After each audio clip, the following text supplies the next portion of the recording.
What if I told you the Crusades weren't just about faith? Most of us grew up hearing the same story. Christian knights marching to reclaim the Holy Land, driven by religious zeal and papal decree. But peel back the surface of this centuries-long conflict, and you'll find a far more intricate tapestry, one woven with threads of power, profit, ambition, and survival. In this deep dive, we'll explore how the Crusades were as much about politics and economics as they were about piety. From rival European kings exploiting the Crusades to consolidate power, to Italian merchants chasing trade monopolies, and Byzantine emperors playing a deadly diplomatic game, this was a clash of civilizations with far-reaching consequences. If you love immersive history and you're ready to go beyond the Sunday school version of the Crusades, hit that like button, drop your thoughts in the comments, and subscribe for more eye-opening content. Let's uncover the truth behind the cross and the sword, the religious facade.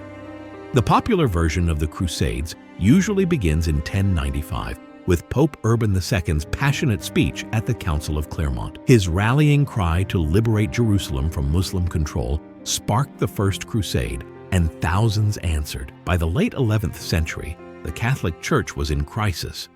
The Great Schism with the Eastern Orthodox Church had recently fractured Christendom, and internal corruption was undermining papal authority. Urban saw the Crusades as a way to reassert papal supremacy, unify warring European nobles under a holy cause, and redirect their violence away from Europe.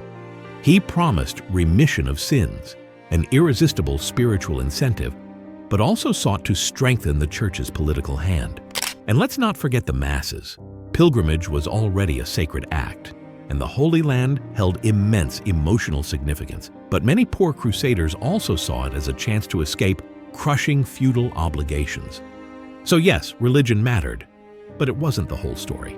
The political game, zoom out, and the Crusades resemble a vast chessboard of medieval power plays. For European monarchs and nobles, the Crusades offered opportunities to gain prestige, territory, and leverage.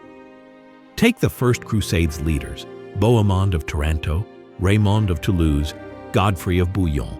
These weren't saints on a pilgrimage. They were seasoned warlords with their eyes on land, titles, and influence. When they captured Jerusalem in 1099, they didn't hand it back to the Byzantines. They carved out Latin kingdoms, Outremer, Antioch, Edessa, and Tripoli. Meanwhile, the Byzantine Empire played a more subtle game. Emperor Alexios I Komnenos invited the Crusaders ostensibly for help, but aimed to reconsolidate lost territories under Byzantine control.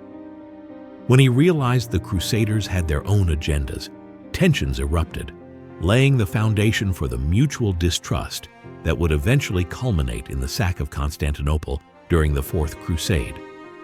Even the kings of Europe got in on the action. Frederick Barbarossa, Richard the Lionheart, and Philip Augustus each used the Crusades to bolster their crowns, distract from internal dissent, and elevate their standing in Christendom. The Crusades weren't just God's war. They were also a medieval Game of Thrones, the economic engine. Religion may have lit the fire, but money kept the Crusades burning. The First Crusade revealed one thing quickly: this war was expensive. Nobles sold off lands and took loans to finance their expeditions. The economic strain reshaped Europe's feudal system, concentrating land ownership and pushing the rise of merchant classes in cities like Genoa, Venice, and Pisa. Italian city-states, in particular, were huge beneficiaries of the Crusades. They provided naval transport, military supplies, and financial backing to crusading armies. In return, they gained trading privileges in the Levant. Ports like Acre, Tyre, and Jaffa became nodes of Mediterranean commerce. These trade routes brought in spices, silks, glassware, and knowledge from the Islamic world, enriching European markets and inspiring future exploration.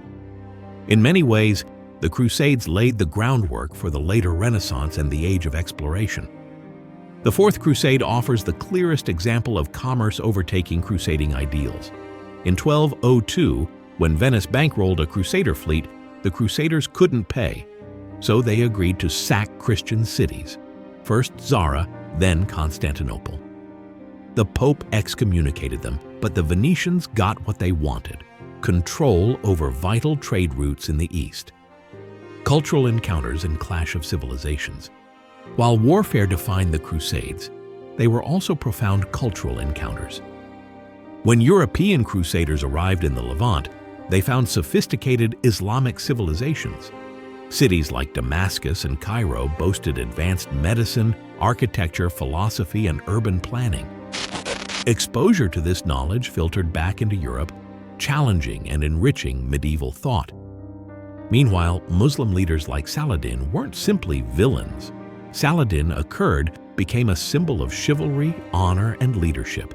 Even in European literature, his retaking of Jerusalem in 1187 after the disastrous Christian defeat at Hattin wasn't just a military triumph.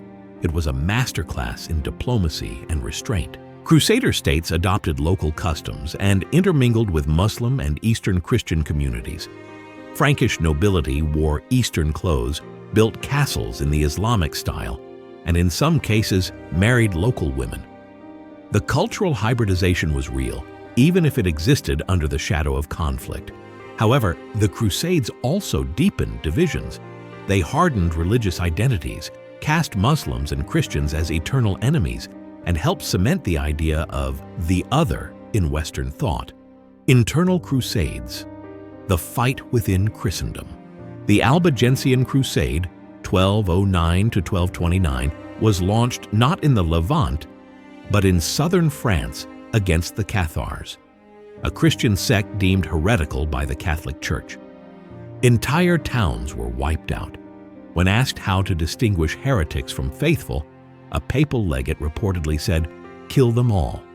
God will know his own." The Northern Crusades targeted pagan and Orthodox populations in the Baltic and Eastern Europe. The Teutonic Knights, a military religious order, sought to conquer and convert the Baltic peoples, not through dialogue, but by the sword. These internal crusades weren't about Jerusalem at all. They were about religious conformity, territorial expansion, and centralizing ecclesiastical power, legacy and historical impact. So what did it all amount to? The Crusades didn't accomplish their stated goals in the long term. Jerusalem changed hands multiple times, and by the late 13th century, the last Crusader stronghold in the Levant had fallen.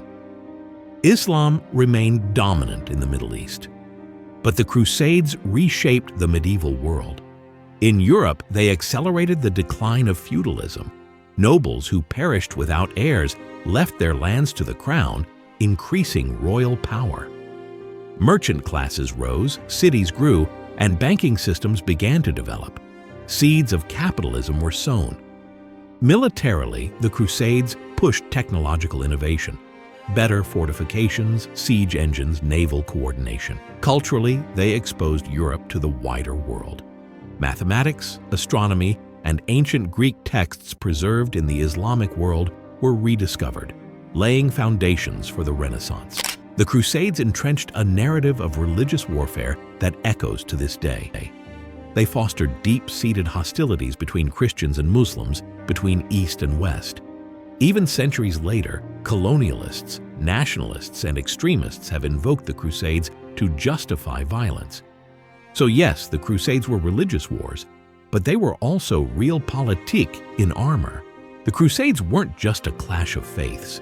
They were a medieval power struggle cloaked in the robes of religion. Kings and popes, merchants and monks, warriors and wanderers all found their reasons to take up the cross.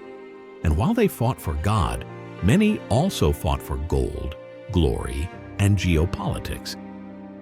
When we understand the Crusades as more than just holy wars, we see a mirror reflecting our modern world, complex, contradictory, and driven by overlapping agendas. History is never black and white. It's a mosaic of motives, a battlefield of belief and ambition. If you found this deep dive enlightening, smash that like button, share your thoughts in the comments. Do you see modern parallels to the Crusades? And don't forget to subscribe for more immersive, thought-provoking history content. Until next time, Keep questioning the past to understand the present.